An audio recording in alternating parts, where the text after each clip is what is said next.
Utanma duyğusu və utancaq insan anlayışı fərqli anlayışlardır. Utancaq insan utanılmaması gereken bir ortamda da utanan insandır. Yəni, burada utanılması gereken bir durum yoktur, ama o insan yine de utanır. Bu daha çok onun xarakterinə və böyümə şəklinə bağlıdır. Bu insanlar daha çok ata-ananın təzyiqi ilə böyüdükləri üçün bunu etsəm atamın xoşuna gələrmi, bunu etsəm anamın xoşuna gələrmi düşüncəsiyle böyüdükləri üçün daha çox bu xarakterdə olurlar.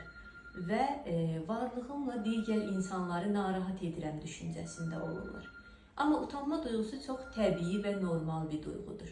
Bu duyğu adətən utanılması gereken bir durum yaşanılıbsa, məsələn, mənfi bir davranış etmişik və bunun başqaları şahid olubsa və o durumda utanmamız gerekir və biz utanırıq. Və hər kəsdə əslində olması gereken, lazım olan təbii bir duyğudur.